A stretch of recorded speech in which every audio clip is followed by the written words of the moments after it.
E hoje eu vi duas coisas na televisão antes da palavra.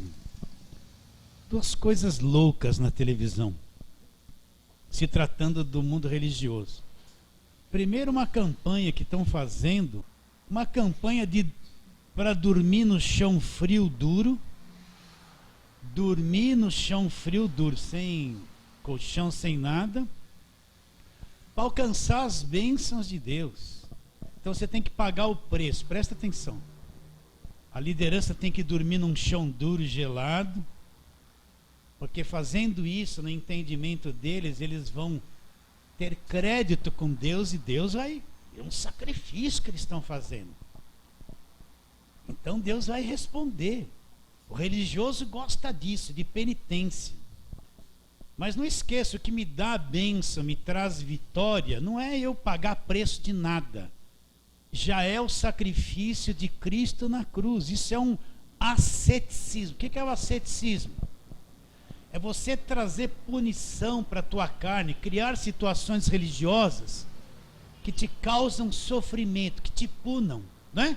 Lembra lá quando Elias fez cair fogo do céu lá, os profetas de Baal que faziam? Eles batiam neles mesmos, ficavam ensanguentados para que Baal respondesse. Isso é um tipo de asceticismo religioso.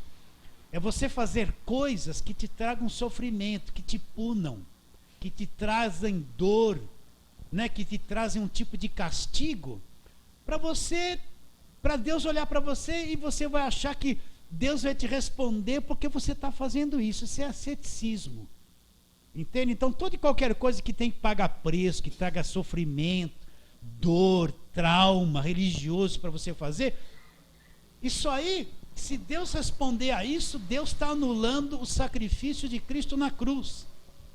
Então foge desses lugares, isso é falso, é mentiroso. E outra coisa que eu vi também, uma tal de fonte de Jacó. Construíram um templo aí, né? E fizeram lá uma aguinha saindo de uma fonte, que é a fonte de Jacó. Então chamando aquela água de milagrosa, aquela água do milagre. Se você beber uma aguinha, uma água que vem da Sabesp, por algum cano, vem da Sabesp ou não vem? E não tem nem se tem um filtro para sair uma água boa, sem cloro, para a pessoa beber.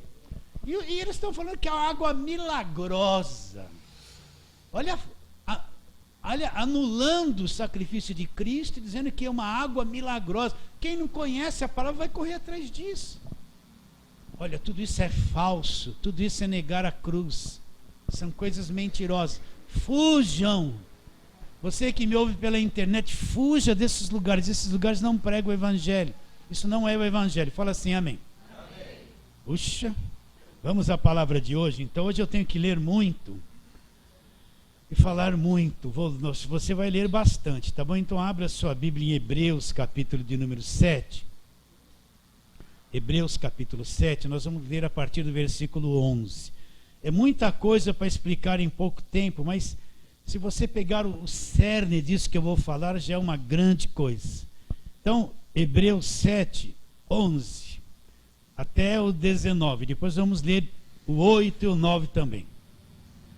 Se, portanto, a perfeição houvera sido mediante o sacerdócio levítico, está entre parênteses aí, pois nele baseado o povo recebeu a lei. Que necessidade haveria de que se levantasse outro sacerdote, segundo a ordem de Melquisedeque? Melquisedeque é um sacerdócio eterno, que não fosse contado segundo a ordem de Araão. Pois quando se muda o sacerdócio, necessariamente há também mudança de lei. Porque aquele de quem são ditas essas coisas pertence a outra tribo. Ele está falando de Cristo, da qual ninguém prestou serviço no altar. Pois é evidente que nosso Senhor procedeu da tribo de Judá, tribo a qual Moisés nunca atribuiu sacerdotes. E isso ainda muito mais evidente quanto à semelhança de Melquisedeque se levanta outro sacerdote, constituído não conforme a lei de mandamento carnal, que era a lei trazida por Moisés, mas segundo o poder da vida indissolúvel. Porquanto se testifica, tu és sacerdote para sempre, segundo a ordem de Melquisedeque. Portanto, por um lado se revoga a anterior ordenança, a lei, por causa da sua fraqueza e inutilidade, pois a lei nunca aperfeiçoou coisa alguma. Por outro lado se introduz esperança superior, pela qual nós nos achegamos a Deus. Vamos orar a Deus de novo, pedimos. Me ajuda, Senhor, a falar sobre isso. Me dê clareza para falar aqui dentro, na minha mente, e abra o nosso entendimento, Senhor. Nós temos essa grande expectativa e oramos pela fé em nome de Jesus. Amém. O que é o sacerdote? Quem era o sacerdote? O sacerdote era um intermediário. Era uma pessoa que estava entre Deus e os homens. Quando Deus queria falar com os homens, Deus falava através do sacerdote. O sacerdote estava de costa para Deus e de frente para os homens. Quando os homens queriam falar com Deus, o sacerdote estava de costa para os homens e de frente para Deus. O sacerdote era um intermediário que Deus levantou na velha aliança, que fazia a mediação entre os homens e Deus. Quando as pessoas do Velho Testamento queriam trazer uma oferta, elas não podiam direto vir e trazer uma oferta para Deus. Para quem elas entregavam a oferta? Elas iam com os animais lá, os pombinhos, os sacrifícios, e entregavam na mão do sacerdote. E o sacerdote fazia aquele sacrifício, aquele ritual todo, e apresentava aquele ritual, aquela oferta para Deus. Quando Jesus curou aqueles 10 leprosos, e um só voltou para agradecer Jesus, né? Jesus falou assim: ué, não foram 10 curados? Por que só voltou um? E depois ele orientou esse um a fazer o quê? Ele falou assim: olha, agora que você está curado, você vai, apresenta-te ao sacerdote e faz a oferta por tua cura. Que ele tinha que fazer uma ofertinha, ele tinha que se apresentar ao sacerdote. O sacerdote ele exercia também, que nem um papel de médico. Ele avaliava realmente se a pessoa havia sido curada da lepra verdadeiramente e aceitava aquela oferta que aquela pessoa vinha trazer. Ele era o mediador. Quando o sumo sacerdote entrava no Santos dos Santos, ele tinha uma estola sacerdotal, uma roupa, e ele trazia aqui no lugar do coração, no peito, 12 pedras. Cada pedra simbolizava uma tribo de Israel. Então, quando ele vinha fazer a expiação pelo pecado do povo, ele trazia as 12 tribos aqui no coração, eram 12 pedrinhas representando cada tribo. Então ele representava, quando ele entrava ali, é como se ele estivesse trazendo todo aquele povo no seu coração e fazendo a expiação dos pecados diante de Deus. Ele fazia isso. Ele era o sacerdote, alguém utilizado naquele tempo. Trazendo para o nosso tempo. Essa mentalidade trouxeram para o nosso tempo. Por quê? Porque no nosso tempo eles não chamam mais sacerdote, eles vão chamar apóstolo, bispo, pastor, um monte de nomes que deram. Que esse é um intermediário que tem que fazer uma mediação. Você não pode, você tem que sempre passar na mão de um profeta, você sempre tem que passar na mão de um apóstolo, de um bispo, sempre como se eles fossem grandes coisas. E eles representam Deus, e eles são um intermediário entre vocês e Deus. Mas na nova aliança não existe mais intermediários. Não existe nenhum homem levantado por Deus que é o intermediário. Porque o único intermediário na nova aliança, eu estou só antecipando uma coisinha, ele é Jesus Cristo. Só através dele que eu me chego a Deus, e Deus vem a mim só através de Jesus Cristo. Está bem claro isso na sua mente? Então na nova aliança não tem mais essa pessoa que é acima das outras, que é a mais ungida, que é o vaso, né? Que ela é a boa, que ela vê tudo, e que para Deus fazer alguma coisa, alguém tem que vir a ela. A pessoa não pode ir mais direto a Deus, tem que vir a ela, e ela avalia, faz a oração forte, faz a ministração, liberta a pessoa. Não, agora na nova aliança todos vão direto a Deus. Nós só temos um mediador, que é Jesus Cristo. Mas voltando para a figura do sacerdócio, isso era o que se praticava ali na velha aliança. Deus teve 12 tribos, as 12 tribos de Israel, né? E a tribo de Levi foi uma tribo separada para exercer o sacerdócio. Então, quando eles entraram na terra prometida e eles dividiram a terra, Deus falou assim: vocês vão dividir a terra em 11 partes, mas não era 12 tribos? Sim, mas a tribo de Levi não vai ter terra nenhuma, porque eles vão exercer o sacerdócio, cuidar das coisas do tabernáculo, cuidar das coisas da religião, e eles vão receber o dízimo das outras 11 tribos que vão sustentar eles com o seu dízimo. Por isso que o dízimo é estabelecido na velha aliança. Então, para que servia o dízimo na velha aliança? Ele sustentava o templo, e toda essa tribo levítica, que eram homens que trabalhavam no templo, que serviam a Deus e recebiam os dízimos. Eles não tinham casas, eles não tinham terra para plantar, eles não tinham nada. Eles eram sacerdotes que eram alimentados pelas outras 11 tribos. Está bem claro isso? Isso é uma figura da velha aliança. Agora, quando Cristo vem, é isso que eu quero trabalhar com você. Cristo, ele nos tira da sombra. Deus usou todo esse sistema no Velho Testamento, claro que usou. Mas quando Cristo vem agora, ele passa a ser o nosso sumo sacerdote. Ele é o único sacerdote, o único mediador da nova aliança. Então, esse sacerdócio levítico, essa ministração levítica, o templo, todas aquelas coisas que se praticou na lei no Velho Testamento, agora acaba. Naquele tempo Moisés fez o tabernáculo, e depois Salomão construiu o templo. Na nova aliança, o templo somos nós, as pessoas.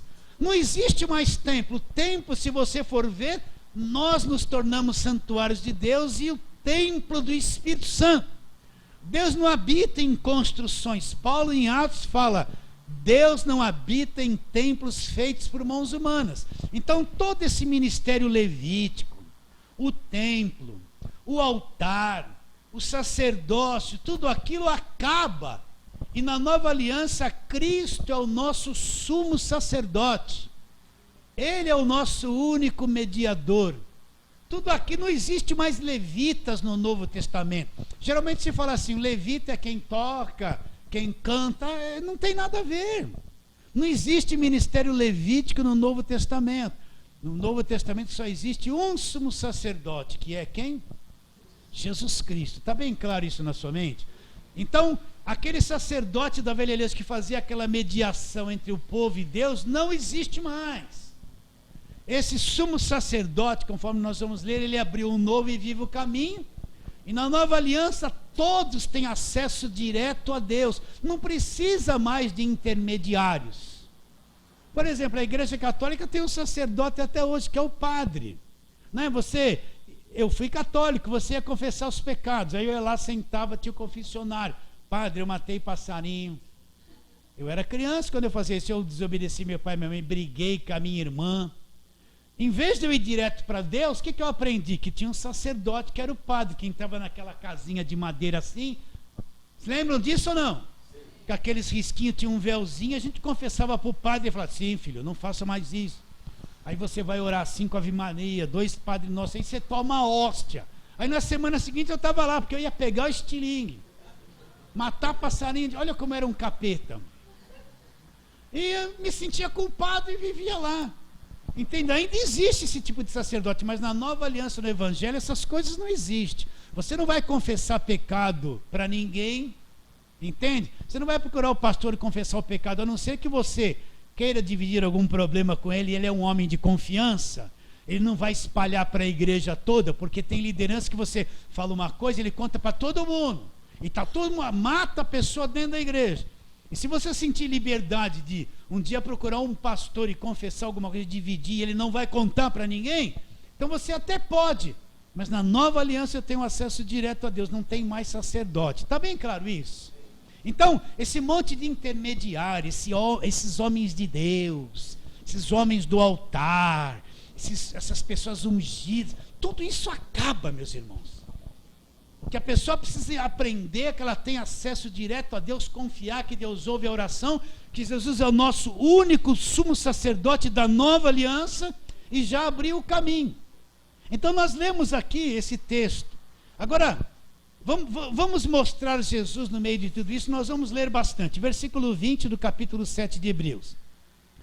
Visto que não é sem prestar o juramento, porque aqueles que sem juramento são feitos sacerdotes, mas este com juramento por aquele que disse: o Senhor jurou e não se arrependerá, tu eres sacerdote para sempre. Então houve um juramento, Deus fez um juramento, que Jesus seria um sacerdote eterno para sempre, e nunca falharia o sacerdócio dele.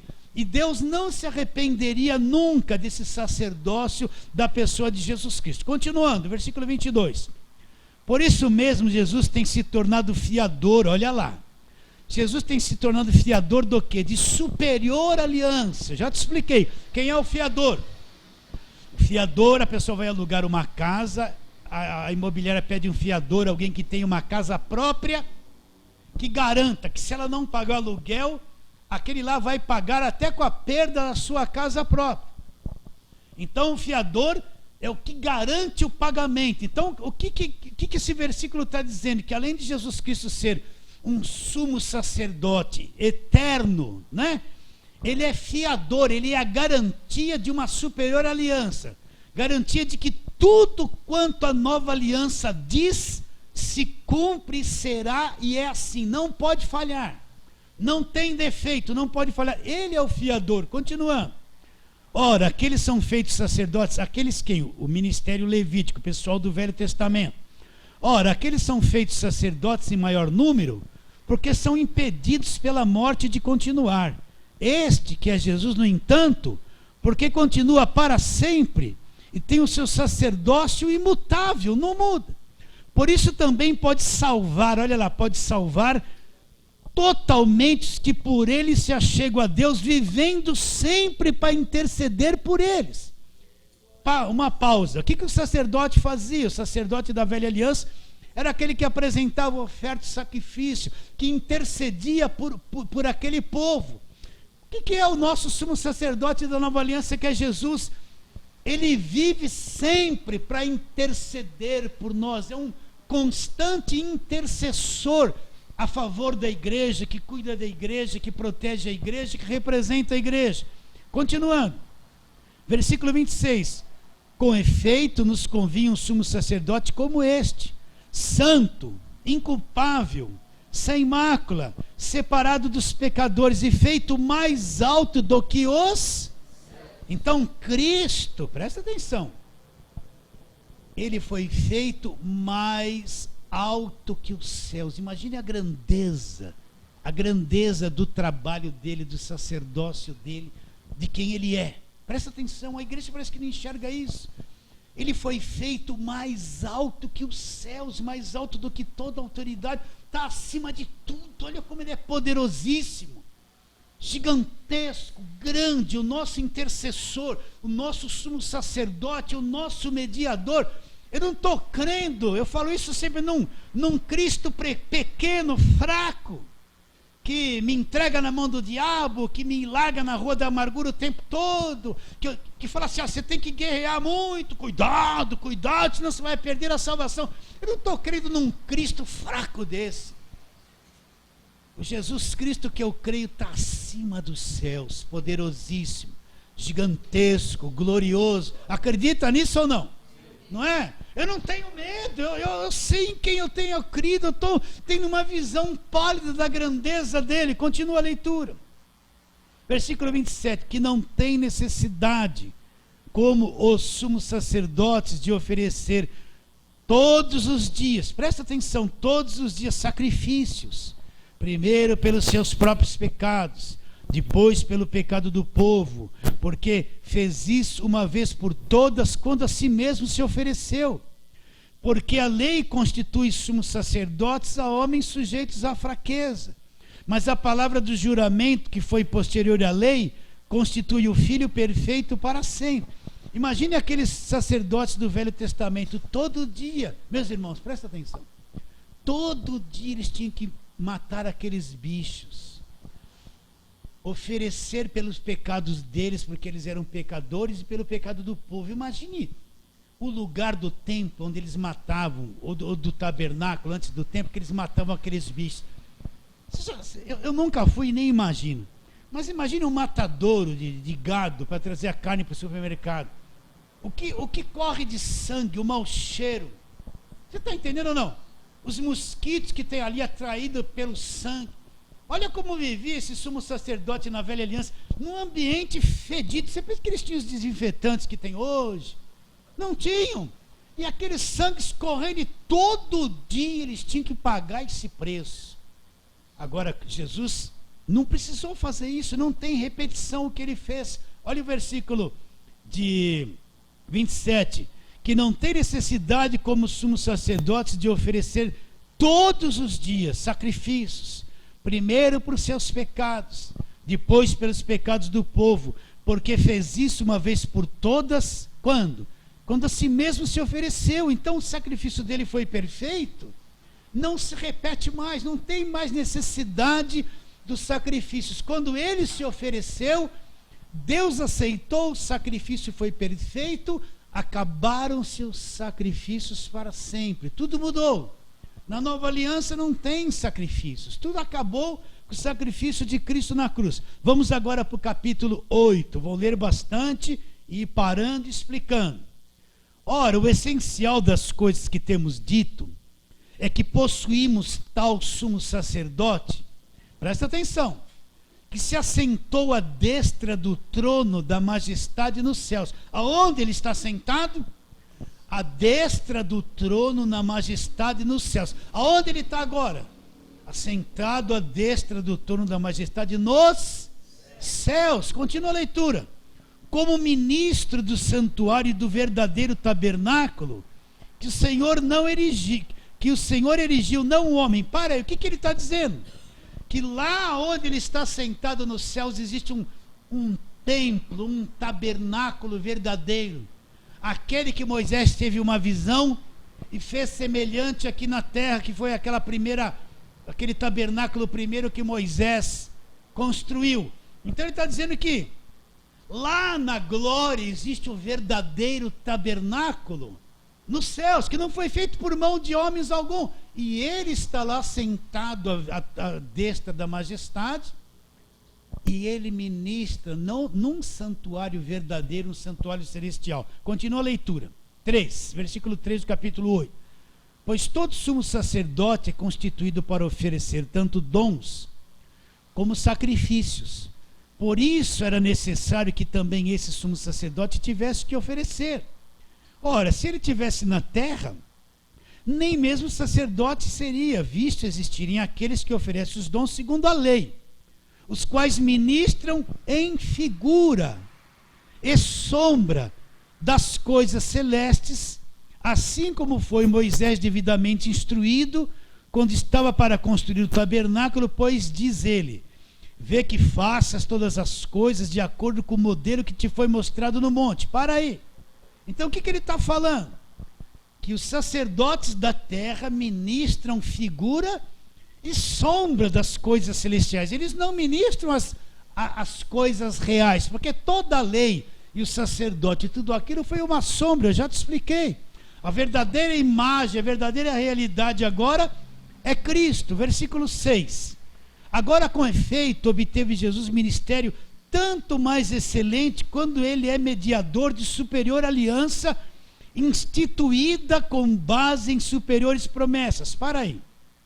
Então Jesus é o mediador, o ministério dele é muito mais excelente, e ele é mediador de uma superior aliança, instituída com superiores promessas. O que ele quer dizer? Que a nova aliança, a aliança que começa ali na cruz do Calvário, quando ele derrama o sangue, está consumado. O Novo Testamento, a nova aliança, é uma coisa muito superior à velha.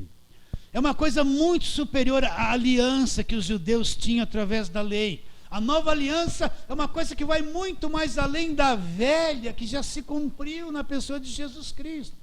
Então eu vou dar aquele parênteses que eu sempre dou, pegar a igreja hoje e levar para o Velho Testamento, e ficar só Abraão, Isaac, Moisés, os mandamentos, igreja que ainda quer guardar sábado, as comidas, as festas, as batalhas, é levar a igreja para a sombra. Todos quantos vivem debaixo da lei, estão debaixo de maldição, está escrito em Gálatas. Todos que querem ser justificados por obras da lei, estão debaixo de maldição. Não é brincadeira, é seríssimo isso que eu estou dizendo, mas eu não posso entrar muito nesse detalhe. Então toda a igreja que vive no Velho Testamento, ela está debaixo das sombras, estão cegos, ainda não tem compreensão do Evangelho. Continuando, vou ler de novo aqui, versículo 6. Agora, com efeito, obteve Jesus ministério tanto mais excelente, quanto ele é mediador de superior aliança, instituída com base em superiores promessas. Versículo 7. Porque se aquela primeira aliança tivesse sido sem defeito, qual foi a primeira aliança? A velha aliança, trazida por Moisés. Ela teve o quê? Defeito. Ela foi defeituosa. Está escrito isso aqui ou não? Então tudo aquilo que cobriu o Velho Testamento foi uma aliança defeituosa, toda torta, que não resolveu o problema. Vou ler de novo o versículo 7. Porque se aquela primeira aliança tivesse sido sem defeito, de maneira alguma estaria sendo buscado lugar para uma segunda. 8. E de fato repreendendo-os diz: eis aí vem dias do Senhor, que firmarei nova aliança com a casa de Israel e com a casa de Judá, não segundo a aliança que fiz com seus pais no dia em que tomei pelas mãos, para os conduzir para fora da terra do Egito, pois eles não continuaram na minha aliança. Eu não atentei para eles, diz o Senhor. Porque esta é a aliança que firmarei com a casa de Israel depois daqueles dias, diz o Senhor. Olha lá, na sua mente imprimirei minhas leis, também no seu coração as escrevereis, eu serei o seu Deus, eles serão o meu povo. E não ensinará jamais cada um ao seu próximo, nem a cada um ao seu irmão, dizendo: conhece o Senhor? Porque todos me conhecerão. Todos na nova aliança vão conhecer o Senhor. Todos me conhecerão. Todos me conhecerão, desde o menor deles até o maior. Pois para com as suas iniquidades usarei de misericórdia, dos seus pecados jamais me lembrarei. Então ele está dizendo que firmaria uma nova aliança lá no futuro. Uma nova aliança que Deus trabalharia na mente, no coração das pessoas. Não era mais uma lei para controle da carne, como foi a primeira, mas uma lei que Deus trabalharia na mente e mudaria o coração, a pessoa nasceria de novo. Versículo 13. Quando ele diz nova, torna antiquada a primeira. Ora, aquilo que se torna antiquado e envelhecido está prestes a desaparecer. Então o que se tornou velho e antiquado? A lei, a velha aliança está prestes a desaparecer. Vamos entrar no capítulo 9 agora. Tudo bem? Estamos indo? Estamos indo, vocês estão entendendo? Precisaria dias para ficar explicando isso, mas eu tenho que só hoje completar esse assunto. Agora vamos entrar no capítulo 9. Ora, a primeira aliança também tinha os seus preceitos de serviço sagrado e o seu santuário terrestre. Com efeito, foi preparado o tabernáculo, Moisés que construiu isso, cuja parte anterior, onde estava o candeeiro, a mesa, a exposição dos pães, se chama lugar santo. Por trás do véu, olha aqui que a gente fala, rasgou-se o véu.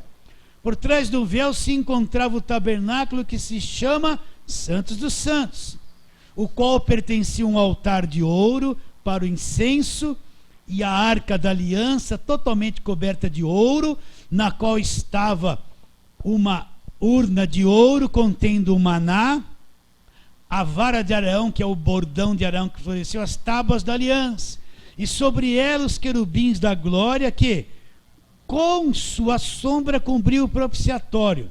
Dessas coisas, todavia, não falaremos agora pormenorizadamente. Agora vamos prestar atenção. Ora, depois de tudo isso assim preparado, continuamente entram no primeiro tabernáculo os sacerdotes para realizar os serviços sagrados. Mas no segundo Olha lá, o que nós temos falado sempre. O sumo sacerdote, ele sozinho uma vez por ano, não sem sangue, que oferece por si e pela ignorância do povo. O que é esse lugar Santos dos Santos? Era uma parte mais profunda do tabernáculo do Velho Testamento. Lá tinha as tábuas da lei, a arca da aliança, os querubins cobrindo. Lá tinha a vara de Arão, as tábuas da lei, o maná, tinha tudo ali dentro. E o sumo sacerdote só entrava lá uma vez por ano. Lá estava a presença de Deus.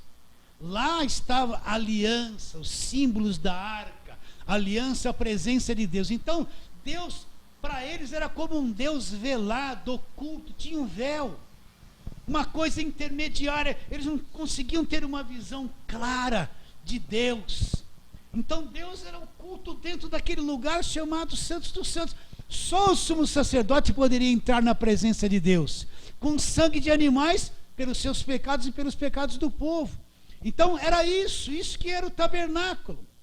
Ninguém, nenhuma das demais pessoas podia ter acesso lá, só o sumo sacerdote. Então era um Deus velado, escondido num compartimento. Continuando, vou ler de novo o versículo 7. Mas no segundo, que era o Santos dos Santos, o sumo sacerdote, ele sozinho, uma vez por ano, não sem sangue, que oferece por si e pelos pecados da ignorância do povo, querendo com isso dar a entender o Espírito Santo. Olha, leia e entenda, que ainda o caminho do santo lugar não se manifestou, enquanto o primeiro tabernáculo continua erguido. Então o que ele quis dizer?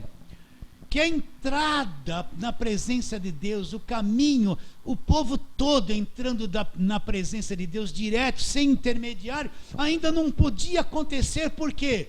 Porque estava o primeiro tabernáculo de pé e em vigor a primeira lei trazida por Moisés. Então o povo sempre dependia de ir para um sacerdote para fazer alguma coisa, para se chegar a Deus, para ter uma intercessão, para se ter para se dar uma oferta. O povo não tinha acesso direto a Deus, porque Deus ainda estava oculto naqueles santos dos santos. Vocês estão entendendo ou não, queridos? Está bem claro isso na sua mente? Eu sei que eu teria mais tempo para explanar isso, mas vamos. Vai cair aí dentro, no tempo certo, Deus vai fazer florescer. Entende? Eu parei em que versículo mesmo? 9. Aí, não, vou ler de novo 8. Querendo dar a entender o Espírito Santo que ainda o caminho do santo lugar não se manifestou. Por quê? Enquanto o primeiro tabernáculo continua erguido. Isso é uma parábola para a época presente. Veja bem, época presente, eles estão vivendo lá, há séculos atrás. E segundo esta, se oferece tanto dons como sacrifícios, embora estes, no tocante à consciência, sejam ineficazes para aperfeiçoar aquele que presta culto, os quais não passam de ordenanças da carne, baseadas somente em comidas, bebidas, diversas ablusões impostas, até o regime oportuno da reforma. Então o que ele está dizendo? Que todos aqueles sacrifícios, aquelas coisas que eles faziam, não limpava a consciência deles da culpa. Aquilo tudo era uma coisa, mandamento carnal que não resolvia nada, não mudava em nada, não libertava em nada, não tinha força nenhuma para libertar o pecado, para eles entrarem direto na presença de Deus. Agora ele vai entrar no versículo 11 explicando, ok. Quando porém veio Cristo, agora começa a mudar o cenário, como sumo sacerdote dos bens realizados. Então quando Cristo vem, agora eu já te expliquei no começo, ele vai substituir todos aqueles sacerdotes do Velho Testamento. Ele vai substituir tudo aquilo vai ter o seu fim, né? A gente vê aí na televisão uma turma entrando num templo lá, e aquela turma tudo vestido de roupa de sacerdote. Eles estão fazendo campanha e chamam as pessoas. Tem um cara lá vestido como sacerdote do Velho Testamento, uma coisa que foi abolida, que acabou, que não existe mais, que não funciona mais na nova aliança, para você ver como isso é uma grande heresia, e quem são os falsos profetas. Quem entende o evangelho está evidente quem é e quem não é. Então está aquele pessoal lá, ele vai fazer uma oração forte, vestido de roupa de sacerdote, coisa que foi abolida, que acabou. Então, Cristo agora, ele vem, ele substitui todos aqueles sacerdotes. Agora ele é o sacerdote eterno, o único sumo sacerdote da nova aliança. Ele não está em templo feito por mãos humanas. Ele está sentado à destra da majestade nas alturas, num santuário celestial dos céus. Nós não sabemos como é, mas lá ele está intercedendo por nós, a nosso favor, sendo o nosso intercessor, o nosso mediador, o único mediador, o nosso intermediário, o nosso fiador diante de Deus. Está bem claro isso? Então não tem outra coisa, não tem outro caminho, não tem outra pessoa, não tem outra campanha, não tem coisa orada, nada, é só Jesus que me dá acesso a isso, e não tem outro caminho, o resto é mentira, é falácia, o resto é falácia. Será que você vê isso junto comigo? Nossa, nós temos alguém gigantesco, representante lá, acima de todas as coisas. Então vamos ver o versículo 11 agora, olha que ele vai explicar. Quando porém veio Cristo como sumo sacerdote dos bens já realizados, olha lá, mediante o maior e mais perfeito tabernáculo, não feito por mãos, quer dizer o quê? Desta criação. Então existe um tabernáculo celestial, que não foi feito por mãos de homens, nem por Moisés, nem por Salomão e nem por ninguém. Uma coisa eterna, um santuário celestial. Então o que ele vai dizer? Não por meio de sangue de bodes, olha lá, olha a velha aliança. Não por meio de sangue de bodes, de bezerros, mas pelo seu próprio sangue entrou nos santos dos santos uma vez por todas, tendo obtido o quê? Uma eterna redenção. Todos aqueles sacrifícios e ofertas da velha aliança nunca libertou eles de nada. Era sombra, mas agora Cristo vem como sumo sacerdote. Ele é o sumo sacerdote, ele é a oferta e é o cordeiro do sacrifício ao mesmo tempo. Então agora o que ele faz? Ele morre na cruz e com o sangue dele, ele não entra num tabernáculo terreno. Ele vai lá nos lugares celestiais, no tabernáculo celestial que Deus construiu, não homem. E ele entra com o sangue dele para fazer a expiação, a intercessão por nós, por cada um de nós. E isso não precisa se repetir como é feito na velha aliança direto. Por ele ser o cordeiro sem defeito, sem mancha, sem mácula, ele vai lá, o sangue dele é perfeito, então ele vai conquistar o que para nós? Uma eterna, presta atenção, uma coisa eterna que não tem fim, não acaba. Ele está dizendo, ele conquistou uma eterna redenção. Vou ler com calma para ficar isso no seu coração. Não por meio de sangue de bodes e bezerros, mas pelo seu próprio sangue entrou nos santos dos santos, uma vez por todas, tendo obtido o quê? Uma eterna redenção. O que isso significa? O que é redenção? Já te expliquei, um dia a princesa Isabel escreveu, assinou a Lei Áurea. O que era a Lei Áurea?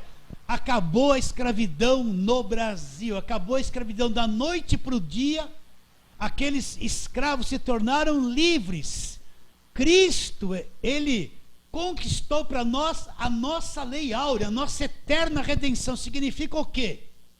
Que quando eu creio nele de verdade, e o recebo como o único e suficiente Salvador, entrego a minha vida a ele, creio nele, eu passo a ser uma pessoa totalmente liberta. A redenção se cumpre na minha vida. Eu sou redimido da mão do diabo, das trevas, da mentira, da escravidão. Acabou a escravidão. Você acredita ou não? Só que eu chego na igreja, eu não sei nada disso. Chego lá, aceitei Jesus, aceitei, ele é meu Salvador. Aí o que eu vou fazer? Eles vão me enfiar nas campanhas, nos jugos, nos pesos. Eles não vão me mostrar que agora eu sou uma pessoa livre, que eu tenho que andar pela fé, que Cristo me redimiu, que ele alcançou uma eterna redenção para aqueles que acreditam que o sacrifício perfeito foi feito e agora eu sou livre. Então quando a pessoa chega na igreja, o que tem que fazer com ela? Não é dar envelope de voto, sacrifício, dinheiro, sua vida vai mudar, você vai ficar rico. É ensinar o que Cristo fez, para que pouco a pouco ela vá entrando no Evangelho e tomando posse, não da vitória, do trabalho, tomando posse do evangelho, da verdadeira redenção. Então quem é salvo, quem é de Deus, quem é filho, nascido de novo, não é escravo de nada, não precisa de campanha de libertação, não precisa de nada desses rituais religiosos da mentira, porque ele tem um sumo sacerdote que entrou nas regiões celestiais, abriu um novo e vivo caminho e conseguiu para mim e para você uma coisa eterna, que não acaba mais, a eterna redenção. Você consegue ver isso? Você é livre para sempre. Ah, pastor, meu Deus, o que foi posto na nossa cabeça? Tem que pagar preço. Se você vê daquele pentecostalismo que falava assim, não corta cabelo, não põe roupa, encher a tua cabeça de não pode, não pode, não pode, não pode, e você só vai ter liberdade se você cumprir. Mulher, você não pode pôr uma calça, se cortou o potinho do cabelo, vai para o inferno, passou unha, é o sangue do capeta, olha, e tal, os homens paletó e gravata, paletó e gravata não é roupa da atualidade, gente. Olha lá uma fotografia da década de 30, 40. Todo mundo de paletó e gravata, com chapéuzinho, não é? Tinha até os chapeleiros que você entrava no cinema, punha lá. Agora não existe mais. Encheram a nossa cabeça de faz isso, faz aquilo, pode, não pode. Fizeram uma lista, você não pode. E a gente pensa que servir a Deus, ser liberto, é obedecer essa lista de não pode. E anulo a grande vitória que Cristo realizou na cruz. Ele entrou lá, com o sangue dele, o nosso sumo sacerdote da nova aliança, o único. E ele obteve o quê? Uma eterna redenção, uma redenção que não tem fim. Então, você já entrou nessa liberdade, você já entrou nessa redenção por completo. Ele te redimiu, acabaram-se a escravidão da tua vida, de pecado, de culpa, de acusação, de diabo, essas coisas todas que essas pessoas estão lutando para se libertar. Ele obteve o quê? Se é eterna, significa que você nunca mais vai perdê-la, ela nunca mais vai acabar na sua vida. Não acaba mais, ela é eterna para sempre. Ah, pastor, e se eu der uma mancada? Não acaba. Não acaba. Ela é o quê? O que aquele sumo sacerdote da velha aliança podia fazer com aquele sangue de animais, com aqueles rituais todos? Não fazia nada. Aquilo era sombra, não tinha efeito nenhum. Mas agora Cristo vem, com o sangue dele, ele entra lá. Ele obtém uma eterna redenção. A igreja é livre, é um povo livre. Totalmente livre. Será que você pode caminhar comigo nesse pensamento ou não enxergou isso ainda? Não por meio de sangue de bodes e de bezerros, mas pelo seu próprio sangue entrou nos santos dos santos, uma vez por todas. E tendo obtido o quê? Uma eterna redenção. Continua a leitura. Portanto, se o sangue de bodes e de touros, tudo que se praticava lá, a cinza numa novilha, aspergidos sobre os contaminados, os santificavam com relação à carne. Muito mais o sangue de Cristo, que pelo Espírito Eterno a si mesmo se ofereceu sem mácula a Deus, olha lá, purificará a nossa consciência das obras mortas para servirmos ao Deus vivo. Repare bem, o que é a consciência do homem? A consciência do homem é onde ele tem um acúmulo de informações e essas informações absorvem ele ou vão punir ele. O que é a má consciência que o sangue vai limpar aqui?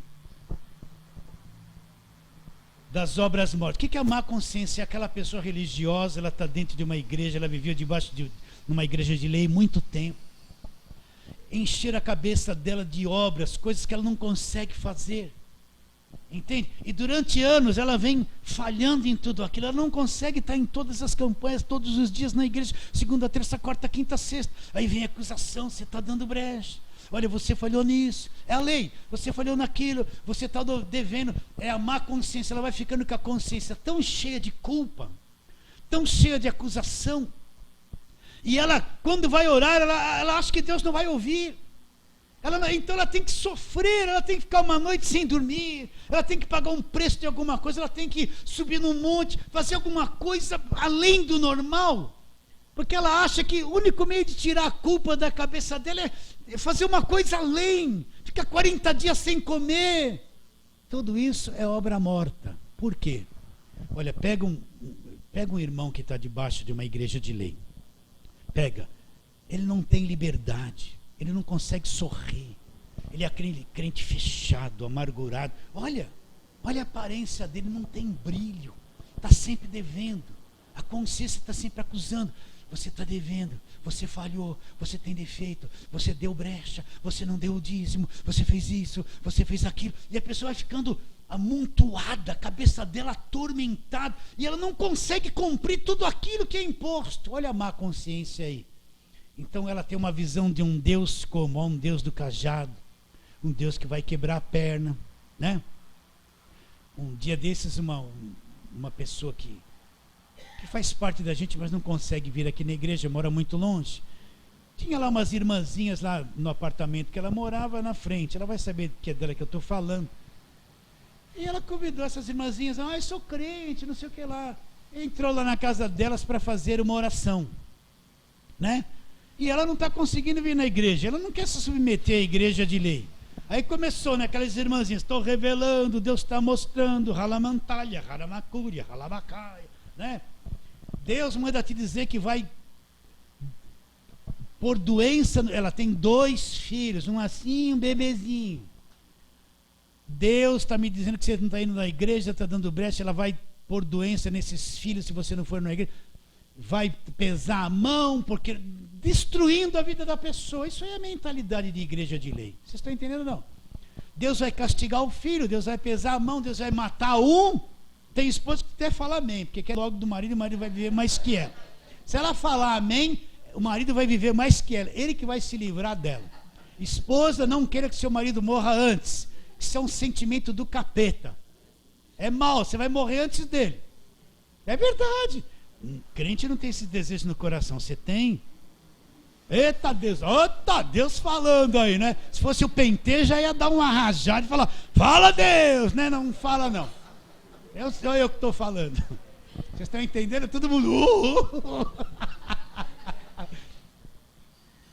Entrou numa casa que tem criança pequena, uma esposa jovem, e detonaram. Isso aí é a mentalidade da lei. Mas quando eu entendo, vocês estão entendendo o que é a má consciência? Só mais um pouquinho, vocês vão ter paciência. O que é a má consciência? Enfiaram tanta coisa na minha cabeça de religião que pode, não pode, me cobra. Deus está me cobrando, estendendo a mão. Deus te cobra isso, Deus te cobra, Deus te cobra. O pentecostal, isso, tu cobra tudo. Está cobrando o tempo todo que Deus não está, é a cabeça deles. Aí a consciência da pessoa ela vai ficando tão destruída que ela se vê incapacitada, como se Deus não amasse. É mais fácil ela acreditar que Deus vai castigar e pesar a mão do que Deus vai abençoar. Ela, quando vai orar com a consciência má, tem uma dificuldade de crer, porque parece que a oração dela não vai, eu não jejuei, eu não fiz isso, ela está cheia de culpa. Está cheia de culpa. Isso aí o legalismo traz. Então, quando eu entendo o que Cristo fez na cruz, a redenção, o sangue derramado, o véu rasgado, o sumo sacerdote lá, o meu intercessor, o que acontece? Toda a culpa me é tirada da minha mente, quando eu entendo o poder do sangue de Jesus, que não é palavrinha mágica. O sangue de Jesus tem poder. O sangue de Jesus, sangue, chegou um tempo que nem falava mais poder, era só o sangue, como se fosse uma palavra mágica para o diabo correr. Qualquer coisa, o sangue, acho que eles viam o diabo, tudo que foi, falando o sangue, não, o sangue tem poder. Primeiro o sangue foi derramado para Deus, não para o diabo, foi uma oferta para Deus da nova aliança. Sangue me redimiu, me libertou, me comprou, me limpou, me lavou, sim ou não? Me purificou, é para mim. Então quando eu entendo toda essa obra que Cristo fez, eu descubro o que é obra morta, que na igreja tem um monte de proibições, de coisas, você fala assim, você tem que ser santo. Na cabeça dele ser santo é isso, entende? E eu estava com a minha consciência culpada, pesada, esmagada, era duro ser crente. Aí eu tenho que manter aquela aparência, eu vou na igreja com aquela roupa de santo, amém, glória a Deus, aleluia, amém, glória a Deus, aleluia. Mal sabe que eu estou aqui dentro amargurado, pesado, culpado, oprimido, triste, mas tem que manter lá na igreja, dar aquele glória, manter aquela aparência, para todo mundo achar que está tudo bem, mas estou com a consciência destruída pela culpa. Isso são as obras mortas e a consciência má. Continuando a leitura, versículo 14. Muito mais o sangue de Cristo, que pelo Espírito eterno a si mesmo se ofereceu sem mácula a Deus, purificará a nossa consciência das obras mortas para servirmos o quê? Um Deus vivo. Por isso mesmo ele é mediador da nova aliança, a fim de que, intervindo a morte para a remissão das transgressões que havia sobre a primeira aliança. Para aí. Então na morte dele ele interviu para me libertar das transgressões que havia na primeira aliança. O que é a primeira aliança? A lei. Não se fizer guilhotina. Então a morte dele, entenda, me libertou de toda a acusação da lei, de todos os pecados, de tudo aquilo que havia na primeira aliança. Me libertou, não libertou? Vou ler de novo. Por isso mesmo ele é mediador, versículo 15, da nova aliança, a fim de que, intervindo a morte para a remissão das transgressões que havia sobre a primeira aliança, recebam a promessa da eterna herança. Quem? Aqueles que têm sido chamados. Chamados por quem? Por Deus. Porque onde há testamento, é necessário que intervenha a morte do testador, pois um testamento só é confirmado no caso de mortos, visto que de maneira nenhuma tem força de lei quando vive o testador.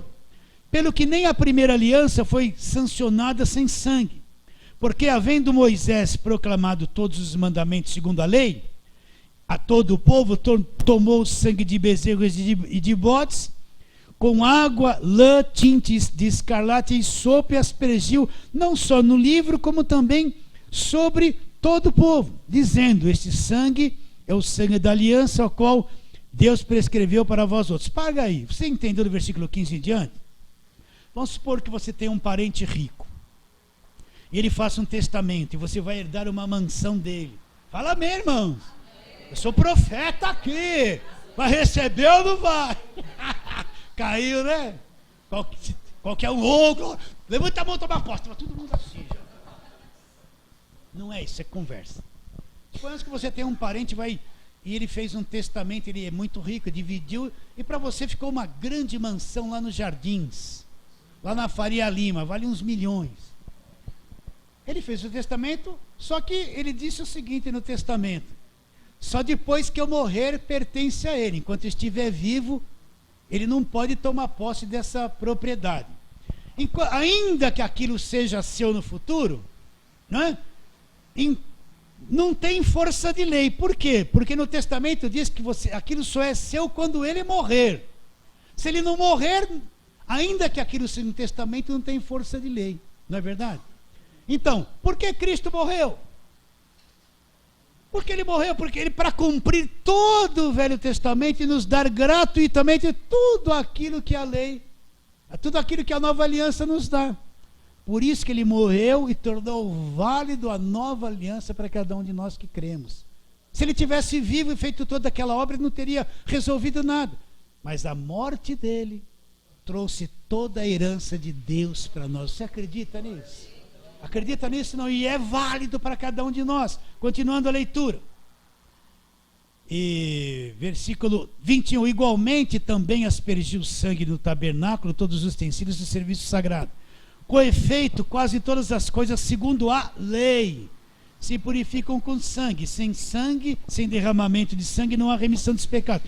Já vamos terminar, mais um pouquinho. Ora, era necessário, portanto, que as figuras das coisas que se acham nos céus se purificassem com tais sacrifícios, mas as próprias coisas celestiais com sacrifícios a eles superiores, porque Cristo não entrou em santuário feito por mãos. É a terceira vez que eu estou te falando isso.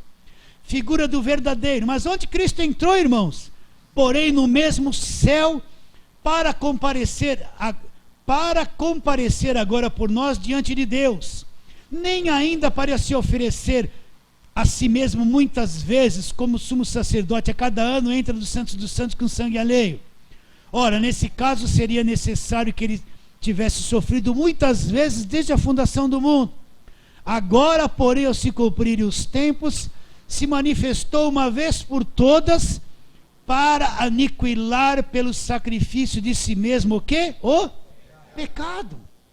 Então não tem mais aquelas repetições da velha aliança. Agora ele entrou no santuário celestial com o sangue dele E o sacrifício dele, ó, por isso que você tem que entender o perdão. O sacrifício dele aniquilou de uma vez por todas o pecado. Por isso que eu e você, que somos salvos, nós somos pessoas perdoadas. Deus nos perdoou. Você é perdoado, Ele sabe que você vai errar muito. Confessa a Ele, mas você é uma pessoa perdoada por toda a tua vida. Sim ou não? O seu pai é o seu pai. Mesmo que ele morreu, deixou de ser seu pai, você vai ser filho dele por toda a sua vida. Sim ou não? Não vai estar o nome dele no teu documento, ainda que ele tenha morrido 10 anos atrás. Não está lá, filho de fulano de tal e fulano de tal. Por toda a sua vida. Então esse perdão é por toda a nossa vida. Ele aniquilou toda essa coisa chamada pecado que entrou no mundo, que contaminou a raça humana, que estragou o planeta, que destruiu o ser humano, que não é só essas coisinhas externas que a gente vê, a própria natureza humana. Tudo aquilo que entrou por Adão, Cristo ali na cruz, ele aniquilou pelo sacrifício de si mesmo. Está claro isso? Está claro isso? Então nós temos um sumo sacerdote nas regiões celestiais, diante de um sacerdócio, diante de um santuário celestial. Ele é o nosso intercessor, o mediador, o caminho, é tudo que você pode imaginar. Está bem claro isso? Então quem crê nisso, passou pelo véu, já está do outro lado, numa nova dimensão. Fala assim, amém. Vamos ficar em pé, vamos orar.